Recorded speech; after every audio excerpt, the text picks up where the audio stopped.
Who are you voting for and why in the 2024 elections? Now, to some of us, it's a no-brainer. I'm going to vote for Kamala. I'm going to vote for Donald Trump. And it's just that simple. I mean, there's no debate. In my opinion, there's no debate, but many of us have kind of locked in. But what I want to ask people on all sides is, who are you voting for, followed by the why are you voting for that person? There are a lot of topics on the table in this election. And what scares me is that some of the young people who get all of their political information from honorable people like P. Diddy and Oprah and Ellen and those on The View and, the side of politics that is responsible for Jim Crow, the side that was responsible for the KKK, the side that fought for the South on the Civil War. I'm talking liberals and Democrats. The Democrats are that and so much more, but that's a different video. But I worry about that because I know that some young people who are of voting age, they just don't have the wherewithal or the desire to educate themselves. Why would you do that when you could be playing Call of Duty or making a TikTok video like me? I'm retired though, so I'm getting paid to do this. Gotcha. But yeah, and besides, I've already done all of my self-education. But let's just take a few examples of what some people may be voting for. There are a lot of people that are going to vote for the left based solely on the Ukraine-Russia war. Now, just so you know, I'm 100% in favor and supporting of Ukraine. Russia invaded a sovereign territory and they need to get their asses out of it with no concessions. They shouldn't get to keep any of the land that they annexed. All of those votes to secede, those are all bullshit. Those are about as valid as our last election or two. So the thing is, many people are going to vote based on the Ukraine situation. And what I'm asking you, if you are one of those people, I'm asking you to consider the insanity of voting for a candidate based solely on the conditions of another country that's not part of the United States.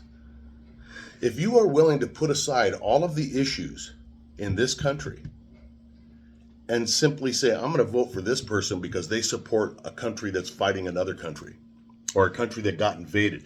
The United States is not under any imminent threat, no matter what somebody's told you. Okay, Russia is not going to attack us. They may now because of all the bullshit that we've done with this war in Ukraine. And again, I support Ukraine and I support supporting Ukraine, but I am not going to change the vote from Donald Trump to camel toe because the left is in full support of financially carrying Ukraine. I'm just not going to do it. I personally believe that Trump's not going to leave Ukraine hanging. I believe that he wants to see the war end, and I can't imagine what kind of psycho wouldn't want to see the wars end. How many lives have been lost on all sides? And again, what in the hell is America doing sticking its frickin' nose in every goddamn thing all around the world and taking care of everybody's problems except for the problems right here? We want to secure the border between Ukraine and Russia and make sure that the Russians can't come into Ukraine while our border's wide open so that everybody, including Russians, can come in. It makes no sense. Even if you have no education, even if you have a severe head trauma, you should be able to see that that doesn't make any sense. And I'm ashamed that there are people willing to check a box on the ballot based on that. And by the way, let me just give you a little baby boomer knowledge that you're too young to understand, but I've seen it as I've grown. And believe me, my mind has changed 100 times based on information that I get as I get older and wiser. And hopefully you do the same. Always be flexible, be willing to change. Don't lock into one thing. But history is full of countries that love the United States because the United States helped them during their time of need and turned their backs on us. Russia is a good example. We saved Russia's ass in World War II, and they can't stand us now. If you think for a second that once Ukraine is completely strong and full of all its might and power and is equal to a NATO military, if you don't think they're going to hate us, and you know what they're going to say?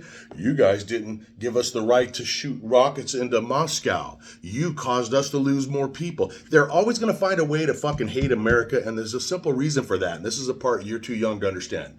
The people on top will always be hated by the people below. If you have a mansion and you live next door to a guy named Ted in a shack, and every day you come out to get the paper, you go, "Hey, Ted," and he goes, "Hey, Mike." Let me tell you something. No matter how nice Ted is to you, he hates your fucking guts because you got the mansion. People hate us because they ain't us. You're just going to have to get used to that. And I'll leave you with this because I'm running out of time. It's not a crime, and you shouldn't be ashamed to love your country and support your country and put your country first.